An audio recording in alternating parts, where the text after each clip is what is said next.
मतलब था कि अगर सुमैया आपा से मैंने कहा कि आपा माफ कर दीजिए, अब आगे से ऐसा नहीं होगा, और अगर आप चाहें तो आप मुझे आप मेरे घर आके मुझे 2 तमाचे मार भी सकते हैं, बिल्कुल, लेकिन बस माफ कर दीजिए। ये रिकॉर्डिंग उन्होंने अपनी रिकॉर्डिंग में वायरल नहीं की, कट करके उसमें वीडियो रिकॉर्डिंग वायरल की गई। और मैं मैं सोच रही थी कि मुझे वक्त मिल जाए तो मैं 2 मिनट की तमहीद आपसे कर लूँ। और मीडिया वाले भाई आपसे मुतबाना गुजारिश है कि ये तमहीद आप मेरी रिकॉर्ड करें और जहाँ तक पहुँचे आप इसे पहुँचा दीजिए। अब मंच पर बहुत ही मोतबर शायर बैठे हुए हैं, हो सकता है इन्होंने मेरी पहली की जो मैंने पहले शायरी पढ़ी, और गुलजार भाई, अनवर भाई, सलमान भाई, जो भी मेरे बड़े भाई बैठे हुए हैं, वो सभी ने देखा होगा कि मैंने जब पहली शायरी पढ़ना शुरू किया तो उसमें मेरा क्या मयार था। लोगों ने तमाम बदनामी का बास बनाया मुझे। वो लोग अपने थे। एक रिकॉर्डिंग आपने सुनी होगी जो सुमैया राणा के साथ में हुआ खो गया था, तो मैंने खोरत के मुशायरे में मुनव्वर राणा साहब के 4 मिसरे पढ़ दिए। वो 4 मिसरे पढ़ने के बाद दूसरे दिन कि 2-3 दिन के बाद उनकी बेटी सुमैया राणा का फ़ोन आया। उन्होंने फ़ोन किया और कहा कि बेटा आपने मेरे अब्बू के मिसरे क्यों पढ़े? मैंने कहा कि आपा मैं अभी नादान हूँ और हो सके तो मुझे माफ़ कर दीजिए, इंशाअल्लाह वैसा नहीं होगा।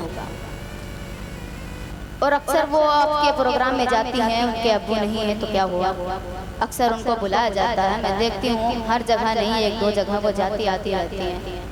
मैंने जब उनसे कहा कि आपा मुझे माफ़ कर दीजिए, अब ऐसा नहीं होगा, तब भी उन्होंने अपनी रट लगाई रखी।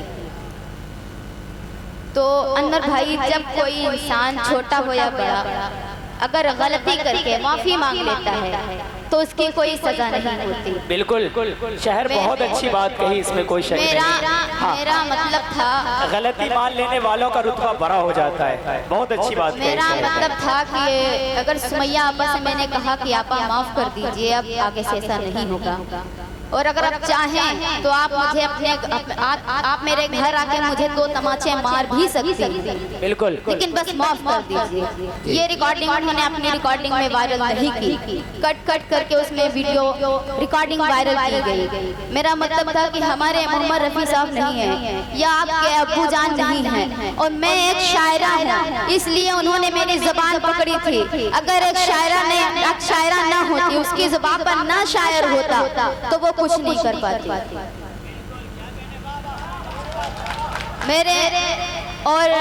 मेरे अपने ही लोगों ने मुझे कलाम दिया पढ़ने के लिए। मैं नादान थी उस वक्त, नहीं पता था मुझे कि मुशायरे का मंच क्या होता है।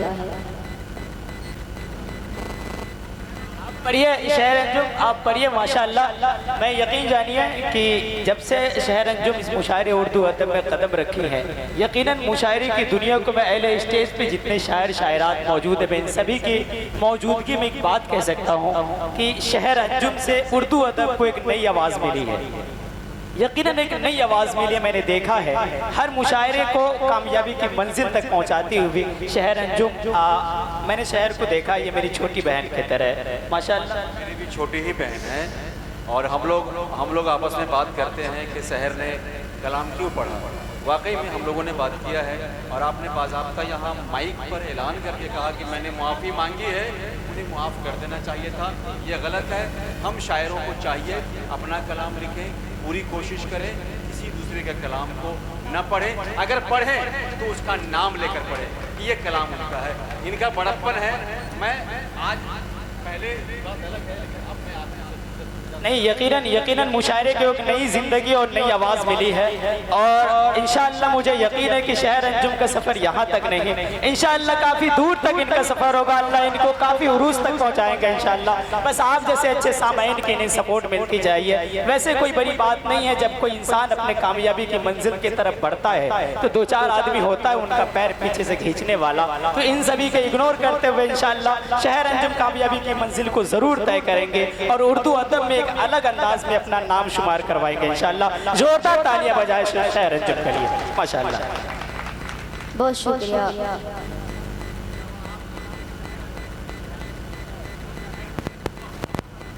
तो अगर मैं शायरा ना होती तो हो सकता था कि वो मुझे माफ कर देती।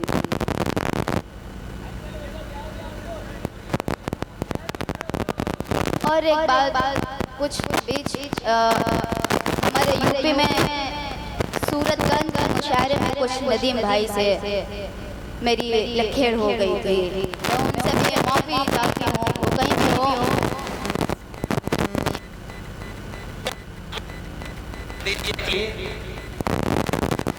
शहर आप पढ़िए, आप बिल्कुल टेंशन न लें, आप पढ़िए, फ्री मूड में पढ़िए। आप तालियां बजा दीजिए एक दफा जोरदार शहर के लिए। वाह माशाअल्लाह।